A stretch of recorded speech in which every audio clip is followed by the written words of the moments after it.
Oke, baik. Di sini saya akan menjelaskan tentang under voltage atau tegangan rendah. Yang dimana pengertian apa sih itu under voltage?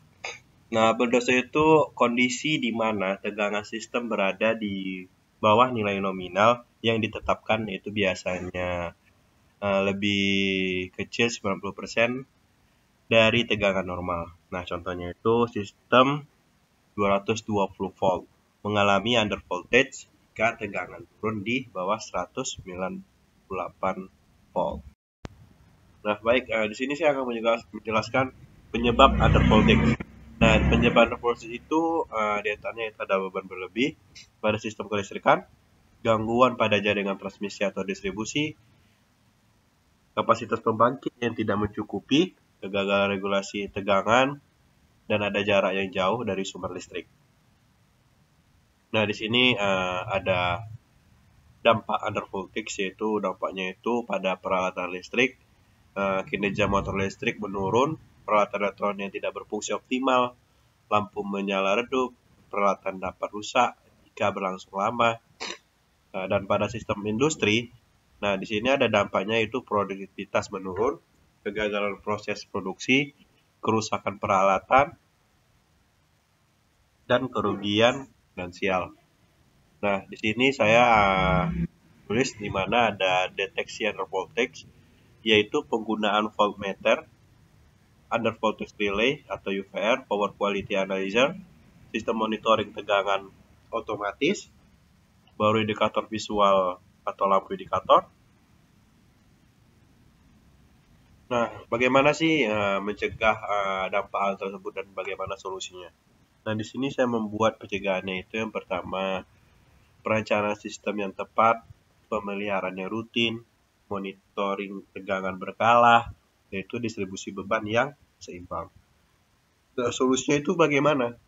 Solusinya itu dengan pemasangan voltage regulator, penggunaan UPS atau unit triple power supply, dan penambahan kapasitor bank, serta perbaikan sistem distribusi dan pemasangan AVR atau automatic voltage regulator. Nah, standar yang digunakan itu apa aja sih? Nah, standar yang digunakan dan regulasi yang digunakan itu gunakan standar IEEE untuk variasi tegangan. Kedua itu batas under voltage itu menurut PLN.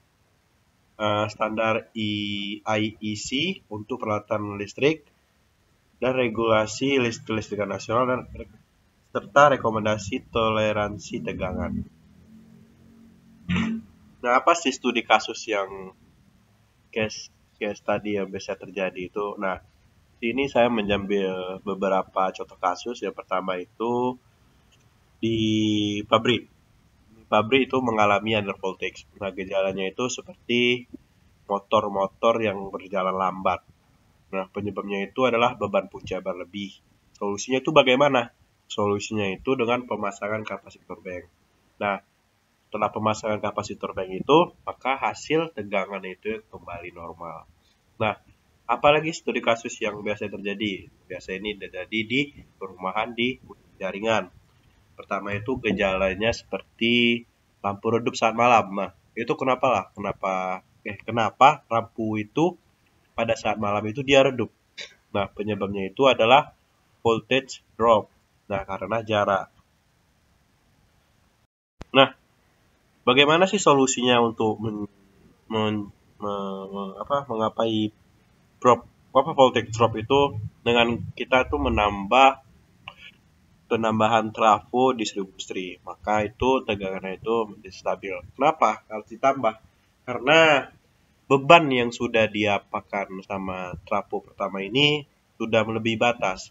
Jadi maka mengabaikan itu drop voltage.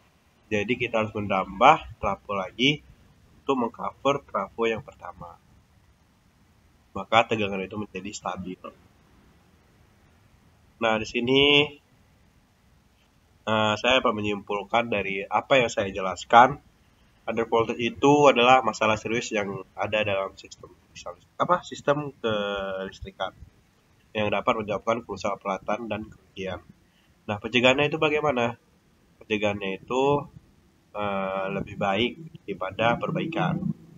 Nah, monitoring pencegahan itu dengan melakukan kita perawatan, sering melakukan inspeksi, pemeliharaan, supaya tidak terjadi hal-hal yang tidak kita inginkan. Nah, apa sih yang harus tahu? Terus monitoring dan maintenance rutin sangat penting. Nah, ini tadi monitoring itu dan maintenance atau pemeliharaan itu penting. Karena setiap peralatan itu kita tidak tahu kapan rusaknya, kapan dia terjadi overload atau over voltage tadi, atau under voltage. Tuh, maka kita harus melakukan sering monitoring supaya tidak terjadi hal-hal yang tidak kita inginkan. Baik, di sini mungkin itu saja yang dapat saya sampaikan untuk penjelasan mengenai under voltage. Tadi udah kita bahas tadi, ada beberapa kasus yang harus ya, kita jadikan contoh lah.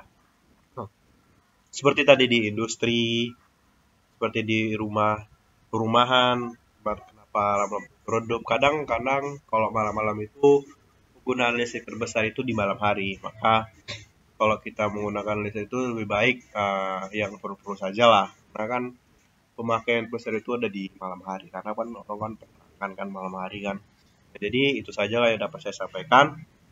Jika ada kata atau perilaku saya tidak mengenakan, saya mohon maaf. Kepada Tuhan saya mohon ampun. Assalamualaikum warahmatullahi wabarakatuh.